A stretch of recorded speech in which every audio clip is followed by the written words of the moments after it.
স্ট্যাটাসে দেয়, দেয় কিনা বলেন? ছেলে যখন জন্ম হয় স্ট্যাটাসে দেয়। আবার দুঃখের কথা কি জানেন? যদি কেউ মারা যায় তাহলেও স্ট্যাটাসে দেয়।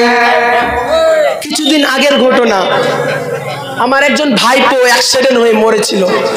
আমি আমাদের মিনাবাজার কবরস্থানে একটা গজল করেছিলাম মৃত্যুকে নিয়ে।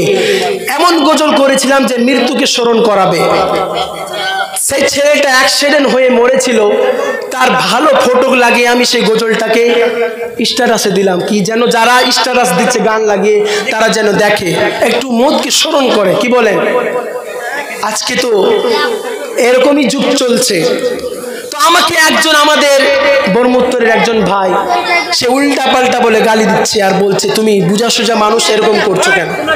আমি বললাম ভাই তোমরা তো তার মৃত্যুর ফটোকে লাগিয়ে গান লাগাচ্ছ।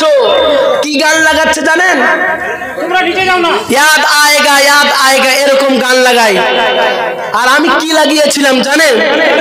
মরণ যেদিন আসবে তোমার যাইতে হবে কবরে, মরণ যেদিন আসবে তোমার যাইতে হবে কবরে, সঙ্গী সাথী ছাড়া কেমনে থাকবি আধার এই ঘরে, মরণ যেদিন আসবে তোমার যাইতে হবে কবরে।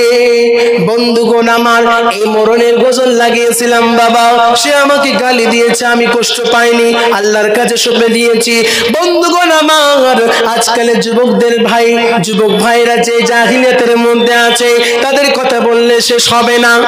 আমার বউকে পর্দার আড়ালে রাখো।